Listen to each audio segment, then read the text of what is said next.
নমস্কার বন্ধুরা, UV online blog চ্যানেলে আপনাদেরকে স্বাগত জানাই। আজ আপনাদেরকে ঘোরাতে নিয়ে এসেছি বড়াবাজার থানার অন্তর্গত ঢডাঙ্গা গ্রামের একটি প্রাচীন শিব মন্দিরে, যেটিকে পুনর্নির্মাণ করা হয়। চলুন, আমরা এখন ঢডাঙ্গার গ্রামে পৌঁছে গিয়েছি। এখানেই ডান দিকে একটি রাস্তা কেটে গিয়েছে, কাঁচা রাস্তা। সেখানে গিয়ে আমরা ওই মন্দিরটি দেখতে পাবো। চলুন, সঙ্গে থাকুন, আপনারাকে ঘুরাচ্ছি ওই মন্দিরটিও।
নমস্কার বন্ধুরা, ইউবি অনলাইন ব্লগ চ্যানেলে আপনারাকে স্বাগত জানাই।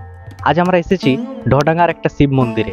এই মন্দিরটা নাকি 500 বছরেরও পুরানো মন্দির। সেটা দেখতেই আমরা আজ এসেছি। আপনারাকেও দেখাচ্ছি মন্দিরটি। দাদু, এই মন্দির সম্বন্ধে কিছু জানেন কি? এই মন্দির সম্বন্ধে কিছু জানেন? যে কে প্রতিষ্ঠা করেছে একটু বলুন। জানি। হ্যাঁ, তো বলুন।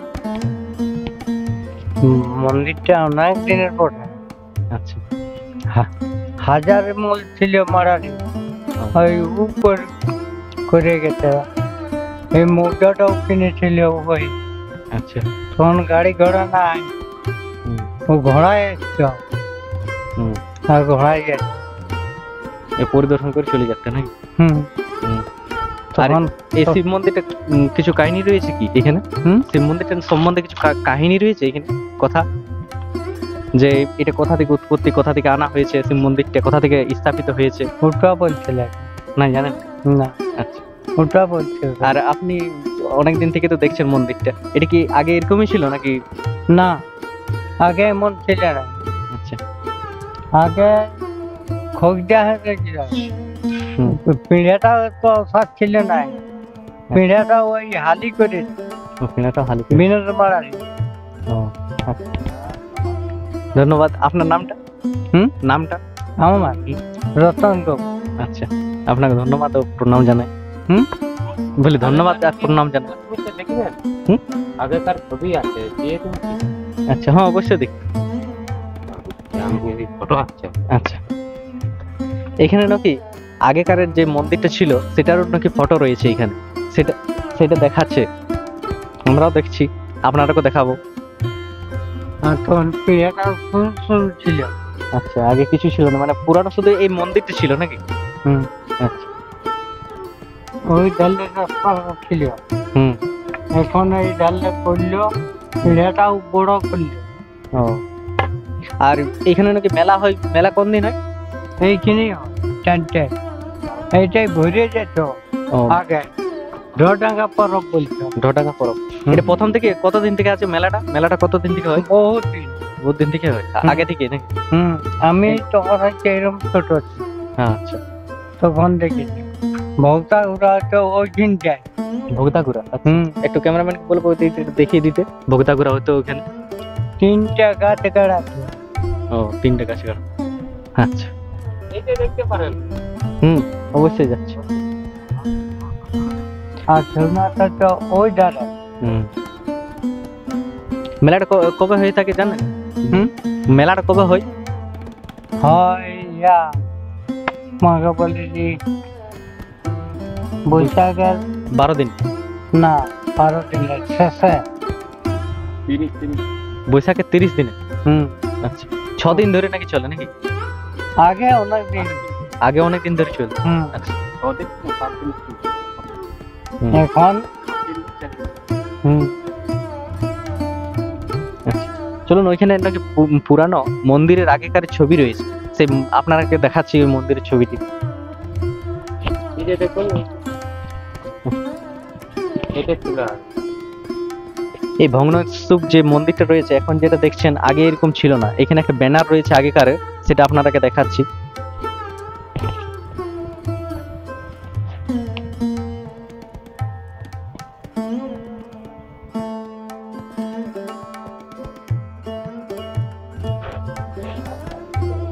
চলুন আপনাদেরকে ভিতরের মন্দির যে শিবলিঙ্গটি রয়েছে সেটা দর্শন করিয়ে দিই, চলুন। এটা কখন জানেন? আগে যেমন ছিল কন্ডিশনে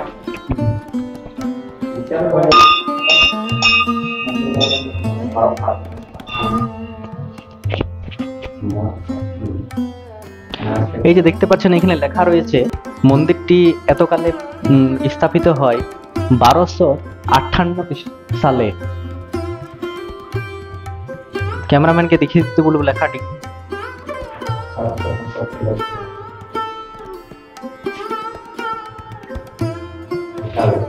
অনেক দিনের পুরানো। এটা নাকি শুনেছি আমি যতটা, হাকিম সাহেব, যেটা বড়াবাজারের হাকিম সাহেব ছিল, তিনি নাকি এটি প্রতিষ্ঠা করেছিলেন এই মন্দিরটি। বড়াবাজারের রাজা যে হাকিম সাহেব ছিল তিনারই প্রতিষ্ঠা। এখানে দেখুন শিব মন্দির রয়েছে, শিব মন্দির নেই, শিবলিঙ্গটি।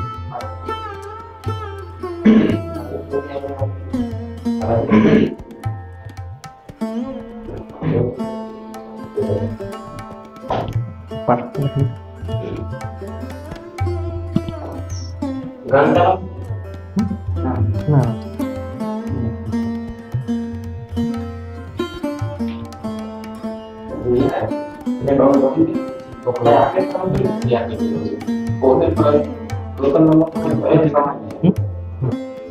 এখানে যে দেখছেন মন্দিরের গায়ে দেওয়ালে যে খনন করে কিছু মূর্তি ছোট ছোট বানানো রয়েছে, সেগুলি আগে থেকেই ছিল, পরে এগুলি আরো ভালো করে পুনঃসংস্কার করে আরো বানানো হয়।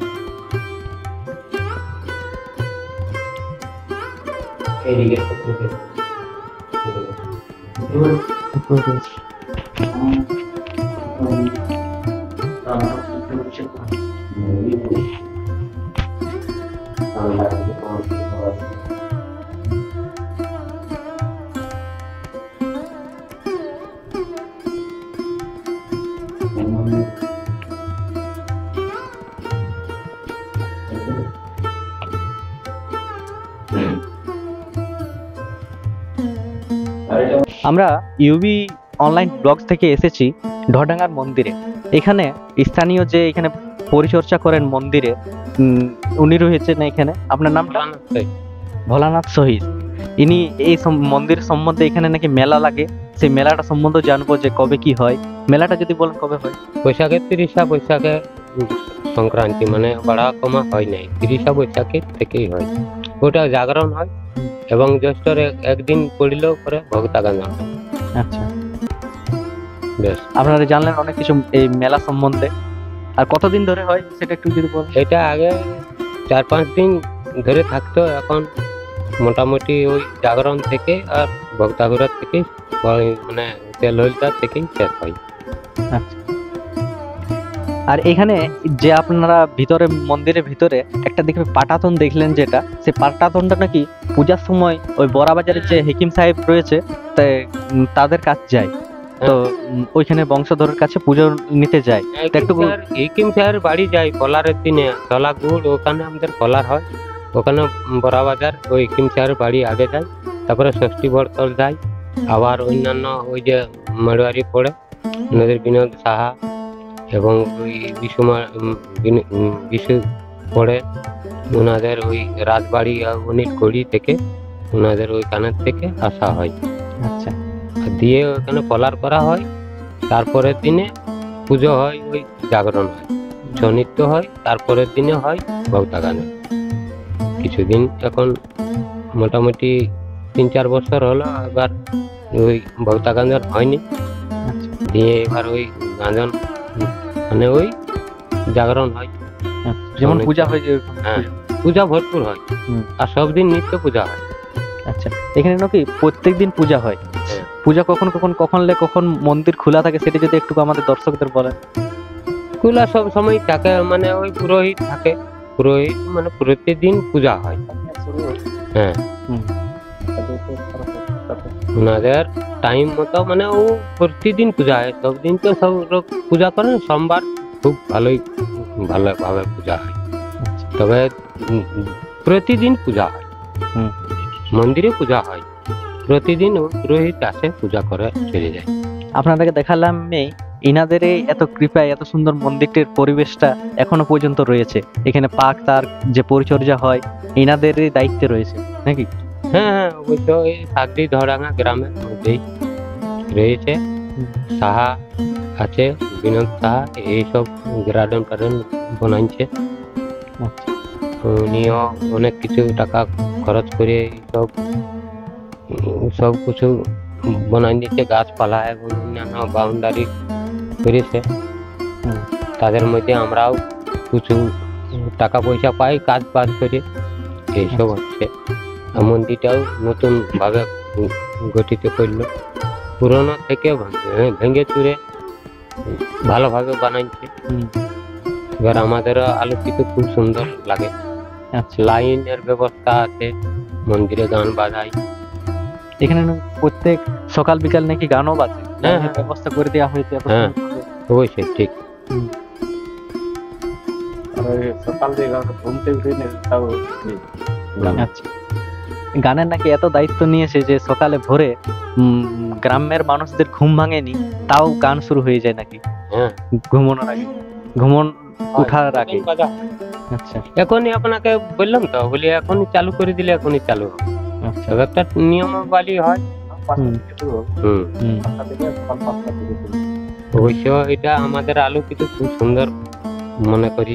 হুম, আগে যেমন ছিল তার থেকে অনেক ভালো হয়েছে। আচ্ছা।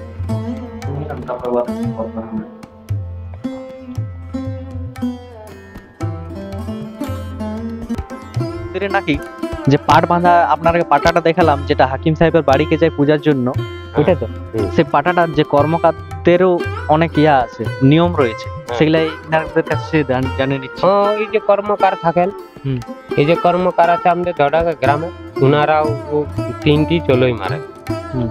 ওই জাগরণ ফলারের দিনে দিয়ে ওই সেই বাড়ি চলে যায়, ওখানে পাটা ভোগতা মানে যে ওই কর্মকারদের অর্ধেক মানে কাজ আছে পুরাটাই, এবং ডম আছে আপনার, এই কর্মকার আছে ওইটা, ওই পাট ভক্তাটাই জলই মারে, আর পাট ভক্তাই ওইটাই সংকল্প করা হয়। আমরা ওইটাই জানি, আমরা তো ছেলে মানুষ, আগে কার থেকে চলে আসছে যে কর্মকারদের, এই ডমদের, এইসবদের পুরোহিতদের এইসব কাজ থাকে, আচ্ছা, এইসব বটে।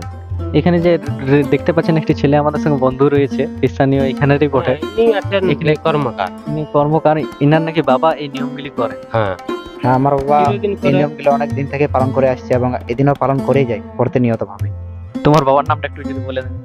আমার বাবার নাম হচ্ছে সহদেব কর্মকার, এবং এর পূর্বে আমার কাকু মহেশ্বর কর্মকার এই কাজটি করে যেতেন, ঠিক, এবং ঠিক। ইতিপূর্বে আরো পূর্বে আমার দাদু করে যেতেন, যার নাম হচ্ছে চুনারাম কর্মকার। আচ্ছা, আর তোমার নামটা একটু বলে দাও। আমার নামটা গোবিন্দ কর্মকার, আমার বাড়ি ধনা গ্রাম। আমাদের ক্লাস ফ্রেন্ড, ঠিক।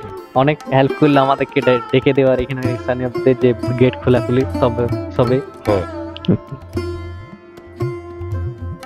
আপনাদের কেমন পছন্দ সেটা জানি না। না না, আমাদের অবশ্যই পছন্দ, আর দর্শকদেরও পছন্দ লাগবে। আপনাদেরকে আসতে বলছি। আপনাদেরকে ধন্যবাদ এত কিছু আমাদের অনেক কিছু কথা, অনেক কিছু গল্প বলার জন্য। অবশ্যই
পাচ্ছেন পুনর্সংস্কারের পরে অনেক সুন্দর এখানে পার্ক টাইপের করে দেওয়া হয়েছে। চারিদিকটা দেখতে পাচ্ছেন এত সুন্দরভাবে পরিচর্যা করে এখানকার মানুষ রেখেছে পুরো মন্দিরটাকে পার্কের মতো করে।